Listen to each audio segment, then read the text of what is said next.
আর আসার সময় বাড়ির বাইরে থেকে পিক আপ করে নেব। ঠিক আছে, আমি তাহলে বুকানকে আমার মায়ের কাছে রেখে যাব। আসলে তোমরা আসার পর থেকে না আমার মায়ের সাথে সম্পর্কটা এত স্ট্রেন হয়ে গেছে যে মায়ের কাছে যেতে আমার আর ইচ্ছে করে না। বুকানকে ওই বাড়িতে রাখতেও আমার আর ইচ্ছে করে না। মা তো প্র্যাকটিক্যালি আমার সাথে কথাই বলে না।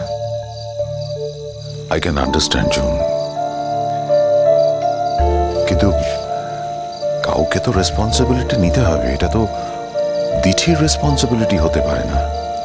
ওর পড়াশোনার চাপ, টিউশন, কোচিং, পরীক্ষার প্রিপারেশন, ও তো প্রত্যেকদিন সময় দিতে পারবে না, এরপরে নিজের সময়ই পাবে না। হ্যাঁ, অফকোর্স একটা লোক রাখতে হবে, আই এগ্রি। কিন্তু যতদিন সেই লোকটা না পাওয়া যায় আমি সেই কটা দিনের জন্যই বলেছিলাম। জুন আন্টি, কালকে যদি তোমার প্রবলেম হয় আমি কালকে যাচ্ছি না বাড়িতে। কালকে প্রবলেম হওয়ার ব্যাপার নয় দিঠি, আমি কালকে বুকানকে মায়ের কাছে নিশ্চয়ই রেখে আসব। কিন্তু আমার কথা হলো, ভবিষ্যতে তুমি যখন ওই বাড়িতে যাবে তুমি একটু আমাকে আগে থেকে ইনফর্ম করবে, আমি ছুটি নেব।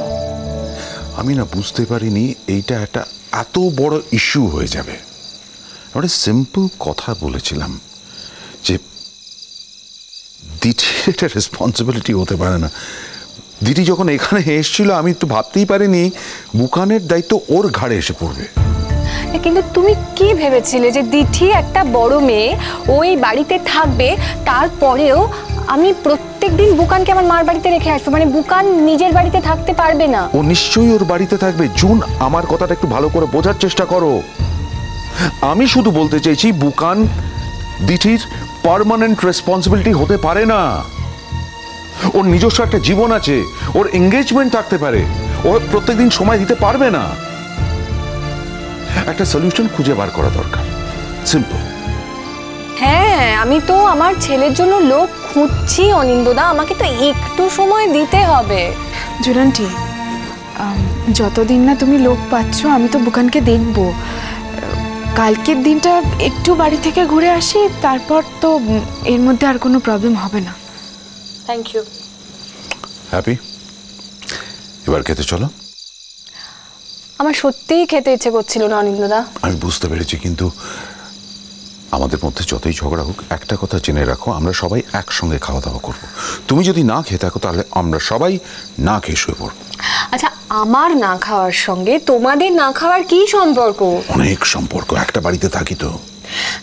চলো না জুন আন্টি, একটুখানি খেয়ে নেবে, দেখবে গল্পে গল্পে ঠিক খাওয়া হয়ে গেছে। চলো প্লিজ।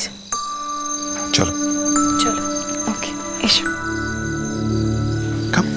অনিন্দদা, বলছি যে আমাদের যদি সত্যি যেতে হয় তাহলে কিন্তু আমাদের দুজনকেই একটা ছুটির অ্যাপ্লিকেশন কালকে করে দিতে হবে। বেশ, তো অ্যাপ্লাই করে দেবো।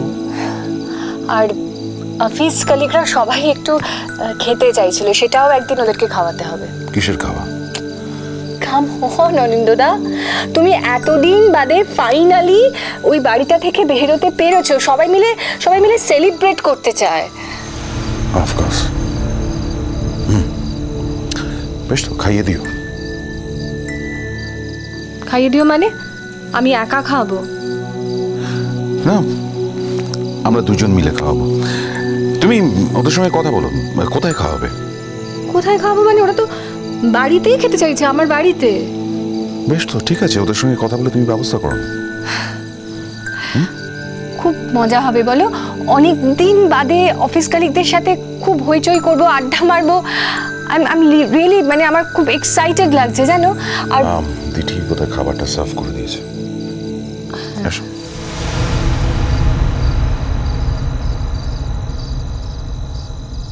কোনো ছবি আছে? ছবি থাকলে ছবিটা দিন। না, আমার মেয়ের কোনো ছবি নেই। দেখুন স্যার, ওরা দিন আনে দিন খায়, ছবি তোলার বিলাসিতা ওদের নেই স্যার। বাবা, হাতে তো দেখছি মোবাইল রয়েছে। হ্যাঁ, মোবাইলে হয়তো একটা ছবি থাকলেও থাকতে পারে, তবে মোবাইলটা কিন্তু এখন আর বিলাসিতা নয় স্যার। যে মহিলাকে লোকের বাড়িতে কাজ করে খেতে হয়, দিনের বেশিরভাগ সময় তাকে বাড়ির বাইরে থাকতে হয়। যার বাড়িতে একটা সমর্থ মেয়ে আছে, সে মেয়ের খবর নেওয়ার জন্য বাড়িতে যোগাযোগ তো রাখতেই হবে না স্যার, সেই জন্য তো মোবাইলটা দরকার। তাই মোবাইলটা এখন প্রয়োজনীয়তা, বিলাসিতা নয়। এই যে আমার মেয়ের একটা ছবি মোবাইলে পেয়েছি, দাও দাও। স্যার এই যে দেখুন। মিস্টার ঘোষাল, বলুন স্যার। এই যে এটা হচ্ছে ওনার মেয়ের ছবি, বাইরে গিয়ে প্রিন্ট বার করে নিন তো। আচ্ছা, এবার আপনি বলুন কটার সময় এক্স্যাক্টলি কি ঘটনা ঘটেছিল? না না স্যার, কটার সময় এক্স্যাক্টলি কি হয়েছিল সেটা মিঠুদি কি করে বলবে? ওদের ওই পাড়ার গোপালদা তো মিঠুদিকে ফোন করে খবরটা দেয়। আরে বাবা, তার আগে থেকে বলতে হবে, সকাল থেকে বলতে হবে। মেয়ে সকাল থেকে কোথায় যায়, কি পড়ে, কোন স্কুলে পড়ে, স্কুল থেকে কখন বেরিয়েছে, সমস্ত ডিটেলস আমাকে দিতে হবে। আপনি বুঝতে পারছেন না অফিসে, এতটা তো ওর জানার কথা না। ও তো কাজের বাড়িতে কাজ করছিল। দেখুন, তথ্যে যদি কোনো অসঙ্গতি থাকে তাহলে কিন্তু আমাদেরও অসুবিধে। I am sorry to say officer, আপনার যুক্তি ঠিক বুঝতে পারছি না। ও কখন বেরিয়েছে বাড়ি থেকে, কোথায় গেছে, দ্যাট ইজ নট ইম্পর্টেন্ট। ওকে শেষ কখন দেখা গেছে, দ্যাট শুড বি ইম্পর্টেন্ট, তাই না? আমি বুঝতে পারছি না। আমরা তো এইটুকু বলে দিলাম ছেলেটা কোথায় থাকে, তারপরেও আপনি কি যাচাই করে দেখছেন, কি বলছেন যে স্টেটমেন্ট একই হওয়ার কথা? হ্যাঁ, আপনি আগে ইনভেস্টিগেট করুন। দেখুন, যা যা নিয়ম আছে আমি সেগুলি আপনাকে বলেছি।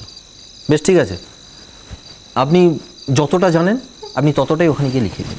হ্যাঁ মিঠুদি, তোমার মেয়েকে পাওয়া যাচ্ছে না বলে উনি তো মিসিং ডায়েরি করবেন।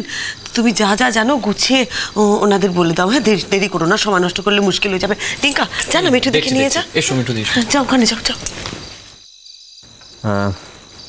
আপনার পরিচয়টা? আমার নাম শ্রীময়ী সেনগুপ্ত। ওই মিঠুদি আমাদের বাড়িতে কাজ করে, মানে আমাকে সাহায্য করে। ও,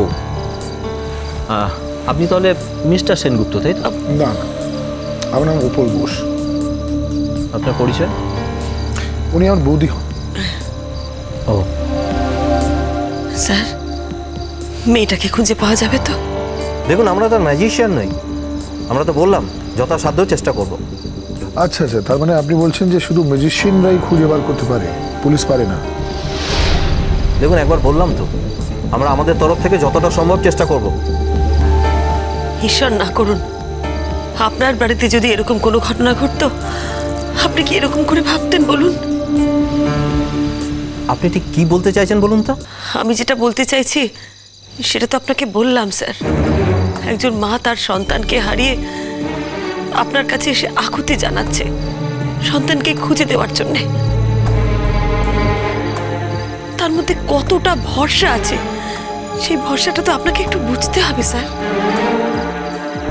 আপনি বলছেন আপনি ম্যাজিশিয়ান নন, মানছি সেটা, তবে আমাদের মেয়েটা হারিয়ে গেছে, তাকে খুঁজে দেওয়া তো আপনার কাজের মধ্যেই পড়ে, তাই না স্যার? দেখুন, আমি খুব একটা বেশি কিছু জানি না, আমি যেটা বলছি সেটা কি খুব ভুল বলছি স্যার? বললাম তো আমরা চেষ্টা করব। আমি জানি আপনি চেষ্টা করবেন, আপনি নিশ্চয়ই চেষ্টা করবেন, কিন্তু আপনার কথা বলার মধ্যে যদি একটু জোর না থাকে তাহলে আমরা কি করে জোর পাই বলুন তো? শুনুন, আপনি বুঝবেন না, এই বস্তিতে না এরকম লেগেই রয়েছে। আজকে এ ওর সাথে পালিয়ে যাচ্ছে, কালকে ও এর সাথে পালিয়ে যাচ্ছে। ও আই সি। তাই জন্য কি আপনি এই ব্যাপারটাকে আলাদাভাবে গুরুত্ব দিচ্ছেন না? আপনাকে কখন বললাম যে গুরুত্ব দিচ্ছি না? আর গুরুত্ব যদি নাই দেবো তাহলে ওখানে ডায়েরিটা লেখা হচ্ছে কেন? আমরা এতগুলো মানুষ যখন থানায় এসেছি, ডায়েরিটা নিতে তো আপনি বাধ্য স্যার। আমরা কমপ্লেন করছি, আপনি কমপ্লেনটা নেবেন না তা তো হয় না। তবে শুধু কমপ্লেন নিলেই তো হবে না স্যার, যারা আপনার কাছে সাহায্যের জন্য এসছে তাদের তো একটু ভরসা দিতে হবে, একটু আশ্বাস দিতে হবে যে আপনি আপনি খুঁজে দেবেন আমাদের মেয়েটাকে। সেই আশ্বাসটুকুনি আমরা চাইছি। আপনারা চাইলে কিন্তু সব পারেন স্যার, ব্যাস ওই চাওয়াটুকু শুধু দরকার। আর স্যার বলছিলাম যে বস্তিবাসী বলে ওদের ছোট করবেন না, ওদের সঙ্গে আমাদের জীবনটা মেলে না বলে এমন নয় যে আমরা ওদের জীবনটা খুব ভালো করে জানি। আর যে জীবনটা আমরা ভালো করে জানি না, বাইরে থেকে সেটাকে ছোট করে দেখার কোনো অধিকার কিন্তু আমাদের নেই।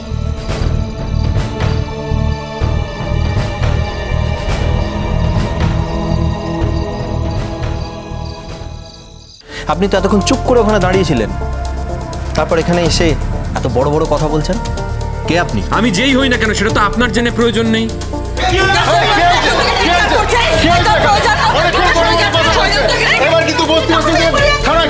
কখন থেকে আমাদের অপমান করে চলেছেন? কেন? আমরা বস্তিবাসী বলে?